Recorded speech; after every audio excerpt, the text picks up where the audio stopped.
Trying to zoom in on these guys. There are 2 coyotes up there. See, you can see the movement just in the middle of the camera. They're blending in pretty well with the terrain. Boy, I had such a clear view of them when I first saw them. I guess that's how is that part of their functional reality, that they are only ever seen when they're seen clearly, and then soon after they're seen, there's one. I guess it isn't. It just, see, it takes some of the glamour away from it that it's walking in front of a brick wall, but that shows just what coyotes are all about here in Toronto. We're not very far from the 401. Look, here, I'll show you. I didn't want to show it in the picture. This is like, what is it? It's Markham Road, just south of 401. The police are over there, not for the coyotes. There was some sort of thing going on the roadway. So I stopped here, and there's this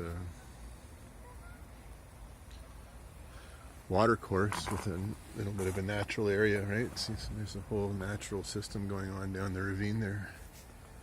And the coyote. There are 2 of them. The other one is just behind.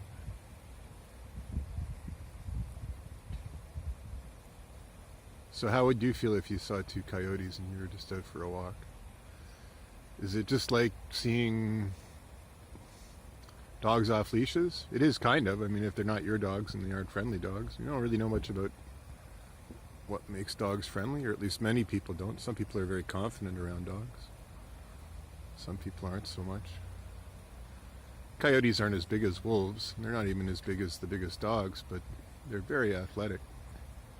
And these 2 are moving slowly, which is unusual. I have never seen them moving slowly before. I don't know what it means that they're moving slowly. I usually see them at a sort of a good trot where they're sort of headed down wherever they're going to. Sometimes twice in the middle of the roadway and once down the bluffs, and I saw one at the beaches many years ago.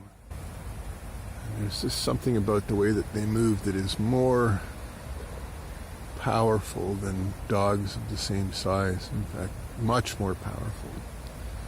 And I guess that is because they spend their lives making a living out here in the bush, or even at the edge of the city, in these natural areas, which means that they my guess is they're probably more scavengers around here, but they still, they live on their own.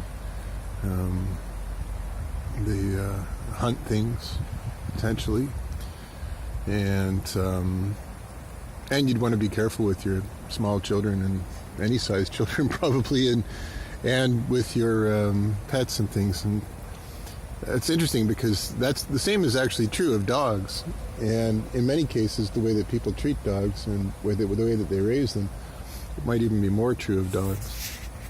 And that's why leash laws, I guess, are, well, a very difficult thing for me to consider, because I love dogs, generally speaking, and I haven't had a lot of problems with dogs. I had a few problems with dogs, enough to know that I need to respect people's concern about them. And then, of course, on the balance, the dogs might be healthier if they're allowed to run free. And so I guess, how does one put a balance on such things? I don't know, but I'm going to try and get some still photographs of this coyote phenomenon and take it easy.